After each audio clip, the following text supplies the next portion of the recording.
Good morning children.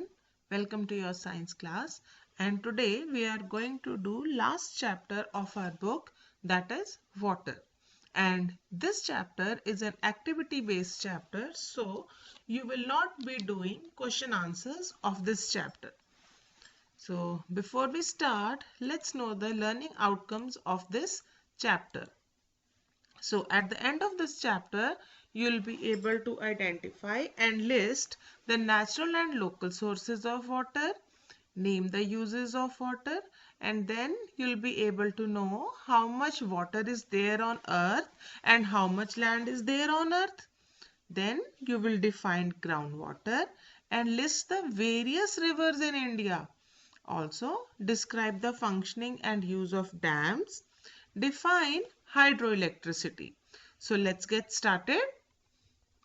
Water is life and it is essential for all the living beings. All the living beings like man, insects, animals, bird and even water animals. So water is necessary for all the living beings. Now what are the uses of water? Water is used for drinking, cleaning, cooking, bathing, washing clothes, construction of building, agriculture and extinguishing fire. Like when you have to put off the fire, you need water. It is used in industries and also for electricity generation. We make electricity out of water. So these are the uses of water. Now where is water? पानी कहाँ होता है? पानी आपके घर की टंकी में तो होता है, बट उसके अलावा नेचर में where is water, where you can find? So it is present in fruits, vegetables, leaves, flowers, air and even in our breath. आप कभी फ्रूट्स का जूस निकालते हैं या वेजिटेबल्स का जूस निकालते हैं, पत्तों को क्रश करते हैं, तब उसमें ड्रॉप्स होती हैं वाटर की. हम फ्लावर्स को जब ड्राई करते हैं तो जब प्रेस करते हैं तो उसमें से वाटर होता है. सिमिलरली हमारी ब्रेथ मीन्स कि हमारे सांस में भी पानी होता है. तो लोकल सोर्सेज ऑफ वाटर क्या हुए? हमारे आसपास पानी कहाँ मिलता है? पानी हमें मिलेगा आइदर इन टैप और हैंड पंप.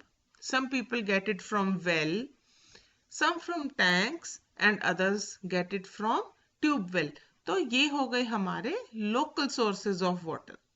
अब करेंगे नेचुरल सोर्सेज. तो नेचर में कहाँ कहाँ पे पानी अवेलेबल है? नेचर में पानी कहाँ होता है? रेन में, स्नो में, rivers and lakes. So these are the major natural sources of water. अब अर्थ पे वाटर लेक्स में, ponds, well, seas, river and ocean में है. और अर्थ पे वाटर मेजर पार्ट है अर्थ का. कितना?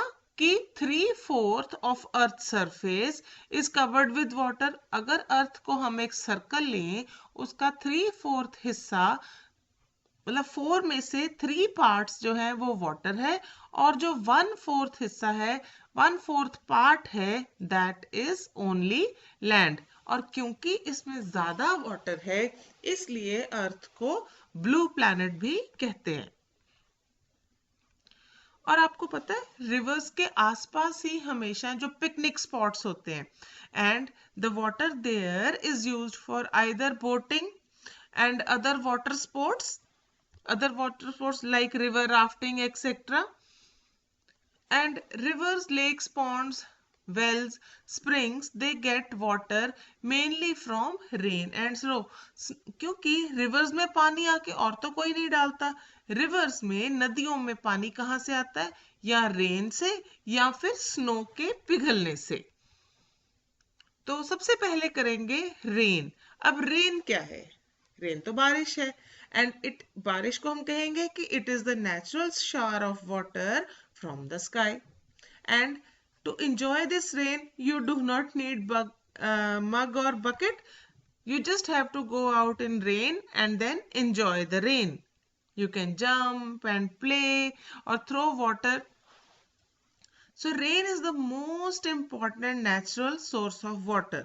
and all the lakes, rivers, ponds, oceans, they get water mainly from rain. बारिश के पानी से ही इन सब नदियों में पानी भरता है।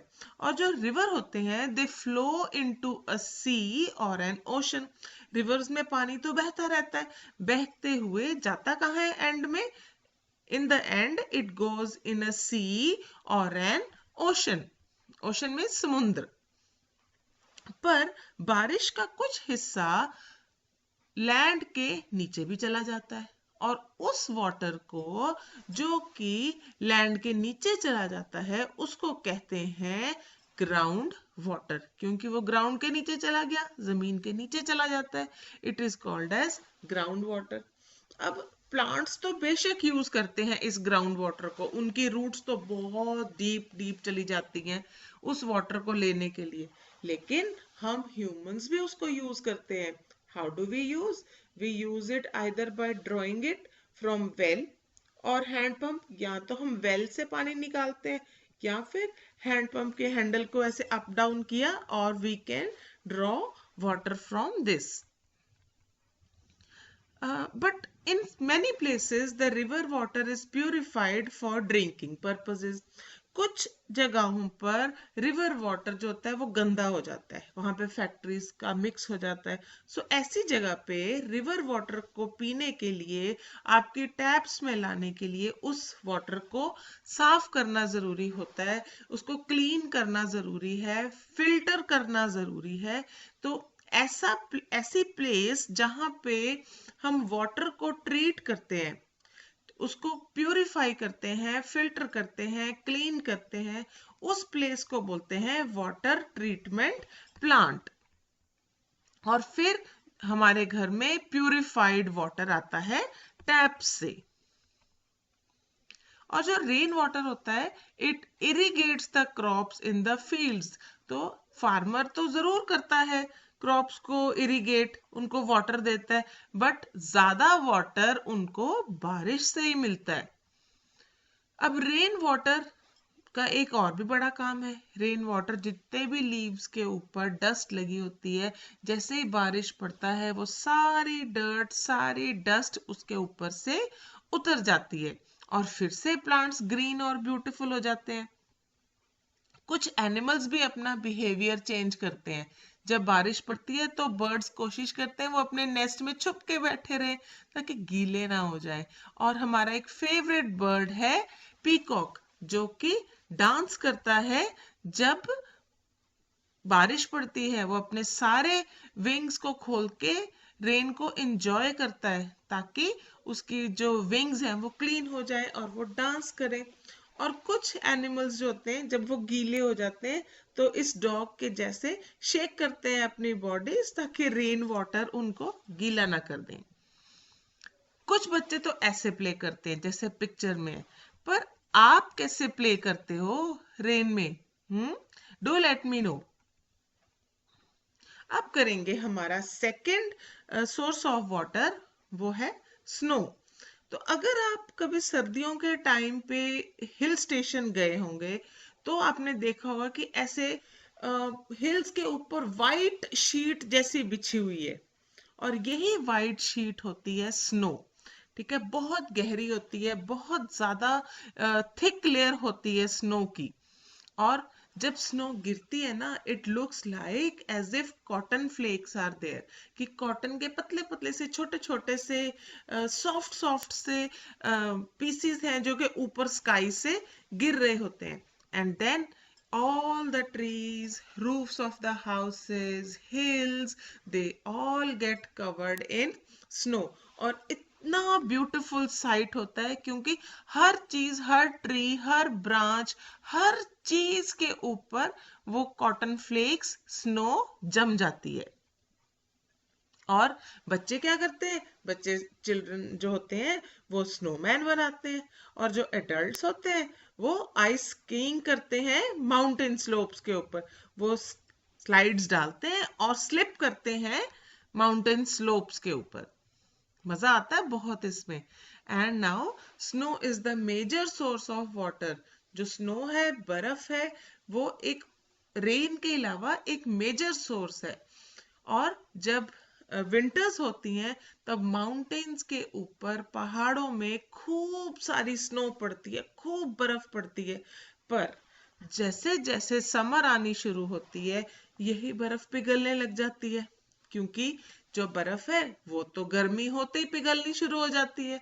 जैसे जैसे स्नो का पानी पिघलता है और वो पिघल के कहाँ जाएगा पानी, रिवर्स में, राइट। और फिर रिवर्स में स्नो पिघलने से पानी फिर से भर जाता है और रिवर्स जो है वो फ्लो डाउन करते हैं माउंटेन्स में से और नीचे जाते जाते फिर वो सी या ओशन में जाकर मिल जाते हैं। और इस तरह से फुल स्पीड से रिवर्स मूव करते हैं। अब इंडिया में बहुत सारे रिवर्स हैं, हम इंडिया में रहते हैं ना, सो इंडिया में बहुत सारे रिवर्स हैं। तो इतने सारे सिटीज भी इन रिवर्स के आसपास बने होते हैं। ऊपर है हमारा नॉर्थ, नीचे है साउथ। तो नॉर्थ इंडिया में जो कुछ रिवर्स हैं वो है इंदस, ब्रह्मपुत्रा, गंगा, यमुना, सतलुज, ब्यास, चिनाब। आपको पता है पंजाब में ही टोटल 5 रिवर्स हैं, इसीलिए तो उसका नाम पंजाब है। यानी 5 रिवर्स वाला land is called as Punjab.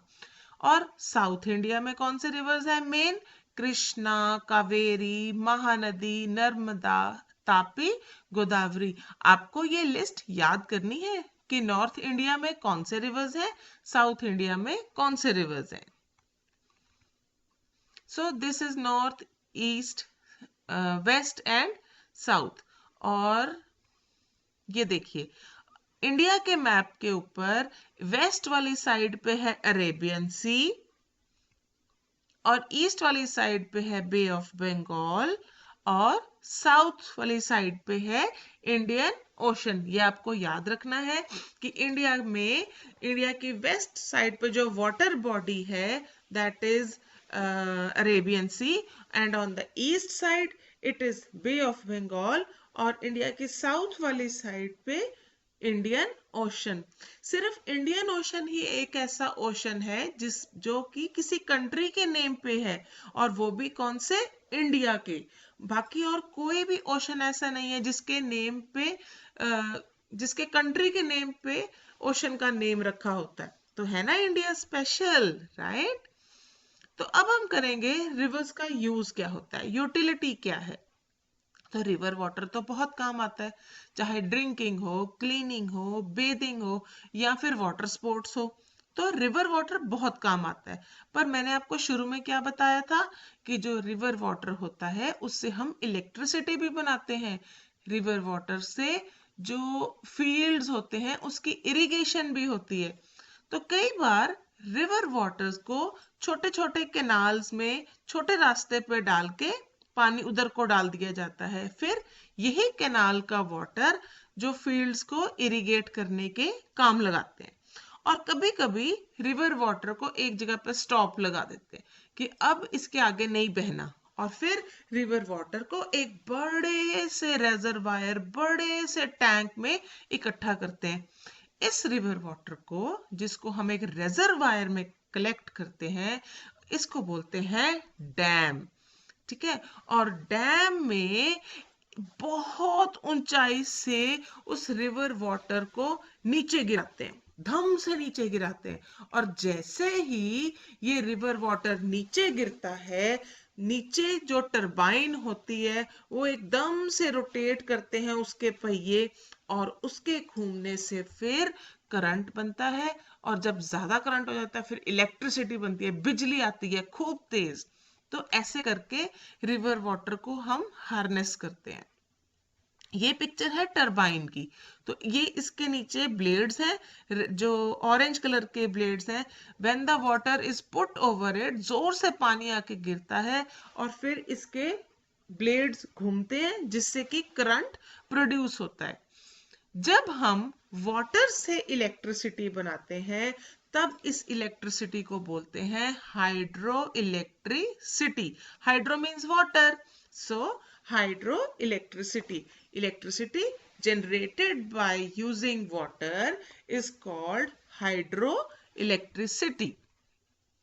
अब इंडिया में तो बहुत सारे डैम्स हैं, पर मेजर ये वाले 5 हैं। फर्स्ट है Tehri dam, Bhakra Nangal dam, Hirakud dam, Nagarjuna Sagar dam and Sardar Sarovar dam. और पंजाब में इलेक्ट्रिसिटी भाखड़ा नंगल डैम से आती है। तो अब हम इस चैप्टर का तो हमारा हो गया एंड। अब हम इसके इंपॉर्टेंट पॉइंट्स रिवाइज करेंगे, और वो क्या थे कि we get water from rivers and also the water which goes underground is called as groundwater, and then picnic spots are developed in the areas which are near the river, and snow appears like flakes. There are many rivers in India, and there are few rivers in the North India, others in the South India.